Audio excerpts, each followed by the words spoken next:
Hello friends, someday और one day के part 4 में आपका स्वागत है। जुन ये याद करता है कि कैसे युनरू उसी की तरह शांत और अकेली रहती थी और उसने उसकी आवाज पहली बार तब सुनी जब वो चिल्लाकर कह रही थी कि उसे इस दुनिया से नफरत है। तो युनरू के भाई के टेस्ट में कम मार्क्स आए थे और उसकी मॉम उसे डांट रही थी, लेकिन सुवान के तो और भी ज्यादा कम नंबर आए थे और ये देखकर उसका भाई खुश हो जाता है। तो आगे सुवान भाई के साथ खाना बनाती है जो कि बन नहीं पाता है, तो वो सब बाहर खाना खाने जाते हैं और उसी समय सुवान को पता चलता है वो उस रात इसलिए भाग गया था क्योंकि उसकी मॉम और डैड उसकी वजह से उसकी बहन को हर्ट कर दिए थे। तो वो अपनी बहन युनरू की वजह से ही घर से भागा था। ये सुनकर सुवान कहती है कि तुम एक बहुत ही अच्छे भाई हो। तो तभी उसके भाई के कुछ क्लासमेट्स आकर उसको बुली करते हैं और उससे पैसे लेते हैं। ये देखकर सुवान परेशान होती है और अगले दिन वो जीवई और जुन को ये बात बताती है। तो जीवई कहता है कि अगर कोई मेरे भाई को बुली करता तो मैं उसे खूब पीटता, लेकिन सुवान कहती है कि मैं इतनी बड़ी होकर बच्चों को कैसे पीट सकती हूँ। वो एक दूसरा रास्ता निकालती है। वो अपने दोनों दोस्तों के साथ गुंडा गैंग बनकर उन लड़कों को धमका देती है कि वो सब उसके भाई को बुली न करे। तो फ्रेंड्स, युनरू और उसके भाई को ये अच्छा नहीं लगता था कि उसकी मॉम बार में काम करती है और ये बात जब सुवान को पता चलती है तो वो बड़ी होने के नाते बड़ों की जिम्मेदारी समझती है। वो भाई को समझाती है कि उसकी मॉम जो भी कर रही है उनको पालने पोसने के लिए ही इतनी मेहनत कर रही है और उसकी ये बातें सुनकर जीवई इम्प्रेस होता है। आगे सभी जुन के दादी माँ के बर्फ गोला के स्टोर पे जाते हैं जहाँ जीवई वही वाला मीठा फ्लेवर ऑर्डर करता है जो कि सिंह किया करता था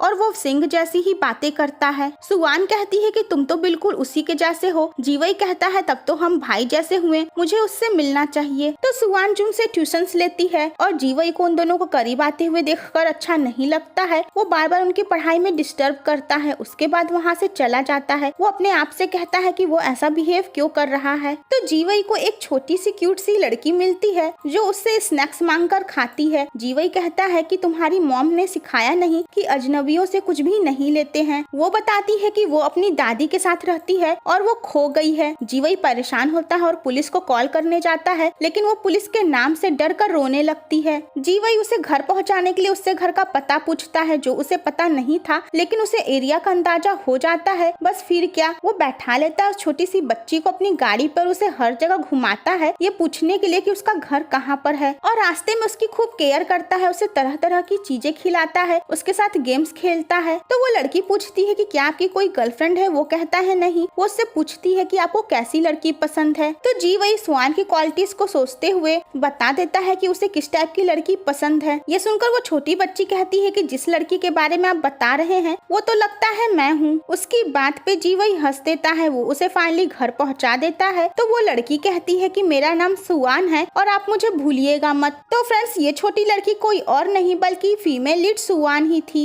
इधर जुन भी ये नोटिस करता है कि युनरू अब पहले जैसी नहीं रही, उसके अंदर बहुत बदलाव आ गया है। वो ये बात सुवान से कहता है तो वो कहती है कि शायद जिस युनरू को तुम लाइक करते हो वो कुछ टाइम में वापस आ जाए। तो वहीं पे जोंग खड़ा था और उसे कुछ अलग ही सीन दिखाई दे रहा था। उसे लग रहा था कि युनरू जुन को किस करने जा रही है और उससे कह रही है कि मुझे पता है तुम मुझे चाहते हो। इससे हमें पता चलता है कि जोंग का माइंड इस समय ट्विस्टेड है और उसे वो चीजें दिखाई और सुनाई दे रही हैं जो हो नहीं रहा है। तो आगे जीवई को कोई लड़की बुलाती है। जीवई सुवान के हसीन सपने देखता है, लेकिन उससे अपने प्यार का इजहार करती है सायरू। तो जीवई उसे रिजेक्ट करते हुए कहता है कि मेरे खानदानी ज्योतिषी ने बताया है कि मैं किसी साई टाइटल वाली लड़की से डेट नहीं कर सकता हूँ, नहीं तो मैं मर जाऊंगा। तो ये सब जुन और सुवान दोनों ही देखते हैं और सुवान शॉक्ड होती है क्योंकि सिंह ने भी एक लड़की को रिजेक्ट करने के लिए कुछ ऐसा ही बहाना बनाया था। तो सुवान को अपने डेस्क पे अपने कुछ फोटोज मिलते हैं और वो जीवई और जुन को ये बताती है और कहती है कि मुझे लगता है इसके पीछे उस अटैकर का हाथ है, वो मेरे ऊपर नजर रखा हुआ है। वहाँ पे गार्ड आता है और जीवई जुन भागते हैं, लेकिन वो पकड़े जाते हैं और उन्हें सफाई करने की सजा मिलती है। तो जीवई और सुवान एक साथ मिलकर पियानो बजाते हैं और जीवई को यह एहसास हो जाता है कि वो सुवान से प्यार करने लगा है और सुवान को भी कुछ अजीब सी फीलिंग्स होती हैं।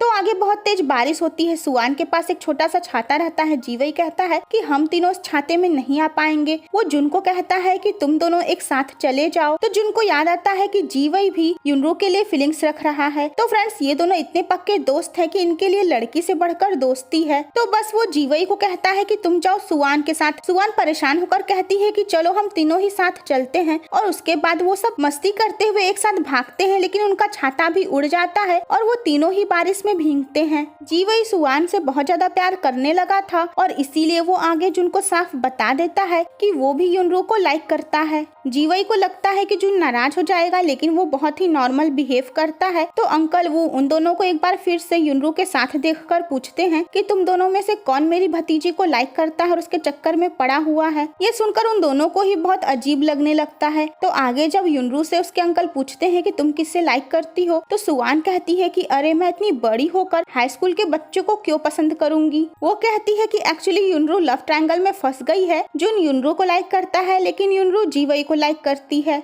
और अंकल वो को लगता है कि उनकी भतीजी ये कैसी अटपटी बातें कर रही है। जुन जीवई से कहता है कि उसे अब युनरू को डेट करना चाहिए, तो जीवई कहता है वो ऐसा नहीं कर सकता है क्योंकि वो कनाडा जा रहा है। ये सुनकर जुन शॉक्ड हो जाता है और गुस्सा भी, क्योंकि ये बात उसने जुन से छुपाई और जीवई के चले जाने के बाद युनरू हर्ट हो जाएगी। तो आगे सुवान नोटिस करती है कि दोनों दोस्तों में कुछ बात हुई है और वो उन दोनों से पूछती है कि क्या प्रॉब्लम है, तुम लोगों को बातें करनी चाहिए। जब जुन को पता चलता है कि युनरू को पहले से उसके कनाडा जाने वाली बात पता थी, तो वो और ज्यादा दुखी होता है। वो सुवान को बता देता है कि जीवई भी तुम्हें लाइक करता है और ये सुनकर सुवान शॉक्ड हो जाती है और जीवई से पूछती है क्या सच में। आगे जुन सुवान को समझाते हुए कहता है कि युनरू तुम्हें जीवई के लिए अपने आप को बदलने की जरूरत नहीं है, तुम जैसी हो वैसी ही रहो। ये सुनने के बाद फाइनली सुवान जीवई और जुन दोनों को सच्चाई बताती है कि वो फ्यूचर 2019 से आई हुई है, उसका नाम सुवान है। वो इस वॉकमैन से गाना सुनकर टाइम ट्रेवल की है, लेकिन इस बात पर उन दोनों में से किसी को भी भरोसा नहीं होता है। जीवई उसका मजाक उड़ाता है। आगे जुन जीवई से कहता है कि सच कहा जाए तो सच में युनरू बहुत बदल गई है और यहाँ तक कि एक्सीडेंट के बाद अब मैं भी उसके लिए वैसी फीलिंग्स नहीं रखता हूँ। शायद इसीलिए जब तुमने बताया कि तुम भी युनरू को लाइक करते हो तो मुझे उतना बुरा नहीं लगा। एंड फ्रेंड्स ये बात सही भी है, क्योंकि ये दोनों दोस्त अलग अलग लड़की से प्यार करते हैं, बस इन्हें पता नहीं है। उधर सुवान गुस्सा होती है कि उन दोनों में से किसी को भी उसकी बात पे भरोसा नहीं हुआ। वो कैसे यकीन दिलाए कि वो फ्यूचर से आई हुई है। 1998 में क्या होने वाला है उसे कुछ खास याद भी नहीं है। जीवई उससे मिलने आता है और पूछता है कि बताओ फ्यूचर क्या बहुत ज्यादा अलग है, वहाँ पर कार उड़ती हैं? तो वो कहती है नहीं, इतना भी अलग नहीं है, लेकिन हाँ अब वहाँ पर स्मार्टफोन्स हैं।